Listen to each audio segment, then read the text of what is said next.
Davie, protesters have descended on the city. How's the atmosphere? Atmosphere not bad at all. I've literally just missed William and Kate. They came into Central Station just as I was coming through coming down the road there. So they're here. There's no doubt about that. Bad timing on my part, but can't be everywhere. But yeah, there's lots of protesters going to be coming here.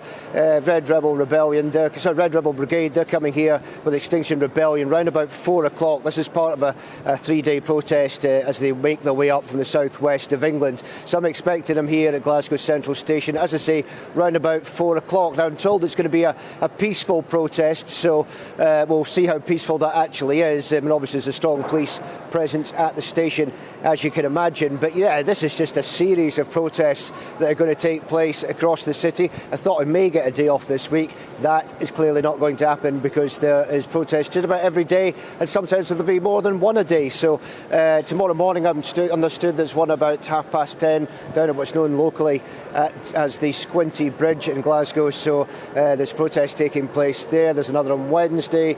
I'm pretty sure there'll be one on Thursday if there's not one already, Friday, and then the big one on Saturday, of course. We're expecting 100,000 people. So this place is going to be swarming. You know, Glasgow City Centre, out by where the Hydro and SEC is, where the COP26 conference is taking place, absolutely swarming as well. But, of course, there's a huge police cordon there. I was there earlier on today and I could really not get anywhere near the SEC and obviously the Hydro where COP26 is taking place because of the sheer size of the cordon, and police helicopter flying above, police boats out, Coast Guard a lot, just to make sure, and security around all the buildings nearby, and understandably so. But yeah, I mean, a huge volume of protesters expected. And do Scots, do Glaswegians feel pride that this big global event is happening in Scotland, or actually is it a bit of a nuisance? I think it's a bit of both, if you're being honest. I think a lot of people will take pride that it's happening in Glasgow.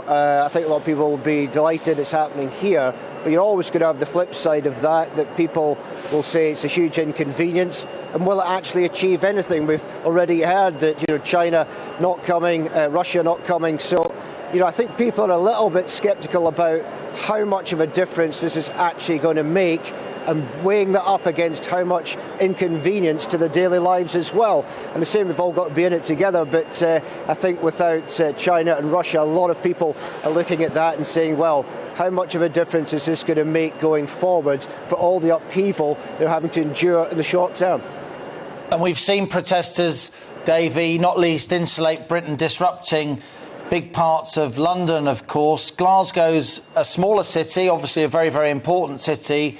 Will it be able to cope? Do you think there is going to be disruption as opposed to just peaceful protest? Is that what the police are expecting?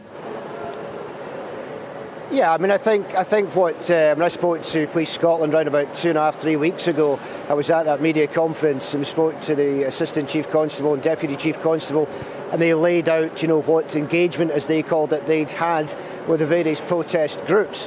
They said they've spoken to Extinction Rebellion, they've spoken to Greenpeace, they've spoken to a number of different groups to try and, they said facilitate peaceful protest. But they did say that, some of the groups didn't tell them exactly their full plans of exactly what they're going to do. And it's that part that you'd have to say that maybe would worry Police Scotland and certainly put them on the back foot in terms of thinking, well, hang on a second, we need to be very vigilant here because clearly we're not being told the whole plan, and you would expect that. Why would the protesters tell Police Scotland exactly what they're trying to do? But that's certainly going to make Police Scotland think, well, hang on a second, we need to brace ourselves for something that may happen. It may be sinister, it may not. It may end up just being trying to blockade roads. And Police Scotland were very, very clear about this. They said that people that try to block the arteries, as they called it, of Scotland or Glasgow will be removed.